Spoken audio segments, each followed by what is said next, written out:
రేపు 2వ తారీఖు మహాలయ అమావాస్య. పొరపాటున కూడా స్వయం పాకంలో ఈ వస్తువులు ఇవ్వకూడదు. భాద్రపద మాసంలో చివరి రోజు వచ్చే అమావాస్యను మహాలయ అమావాస్య అంటారనే సంగతి తెలిసిందే. పితృ దేవతల రుణం తీర్చుకోవడానికి ఈ రోజు చాలా ముఖ్యమైనదని చెప్పవచ్చు. ఈ ఏడాది అక్టోబర్ నెల 2వ తేదీన మహాలయ అమావాస్యను జరుపుకోనున్నారు. ఈ రోజున మరణించిన పితృ దేవతలకు తర్పణం చేస్తారు.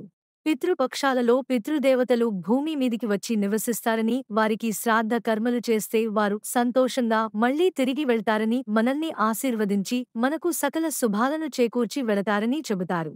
శ్రీకృష్ణుడు అంతటివారు కూడా పితృ కార్యక్రమాలు చేశారని, ఖచ్చితంగా పితృపక్షం సమయంలో శ్రాద్ధ తిథినాడు తర్పణాలు విడిచిపెట్టి పితృదేవతలకు సంతోషం కలిగించాలని చెబుతున్నారు.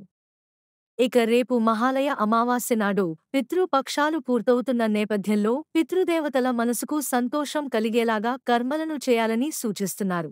అయితే స్వయంపకం ఇచ్చేటప్పుడు ఏ వస్తువులు ఇవ్వాలి, ఏమి ఇవ్వకూడదు అన్నీ ఎప్పుడూ తెలుసుకుందాం.